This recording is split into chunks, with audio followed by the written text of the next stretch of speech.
Good fantastic. Thank you sir. నువ్వు పాడింది ఏ రాగం తల్లి? హిందోళం సార్.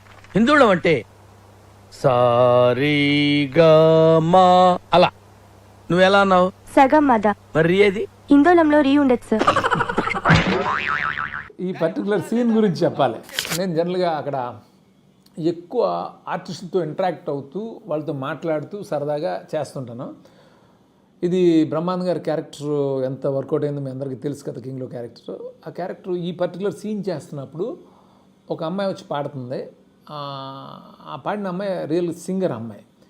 ఆ అమ్మాయితో నేను ఇలాగా చెప్పినప్పుడు హిందోళం గురించి మాట్లాడేదో అతను మిస్టేక్ ఐడెంటిఫై చేసి తన సుపీరియారిటీని చూపిస్తుంటాడు. నిజానికి ఈ డజంట్ నో ఎనీథింగ్, ఎవరు మ్యూజిక్ డైరెక్టర్కి అనేది అక్కడ విషయం.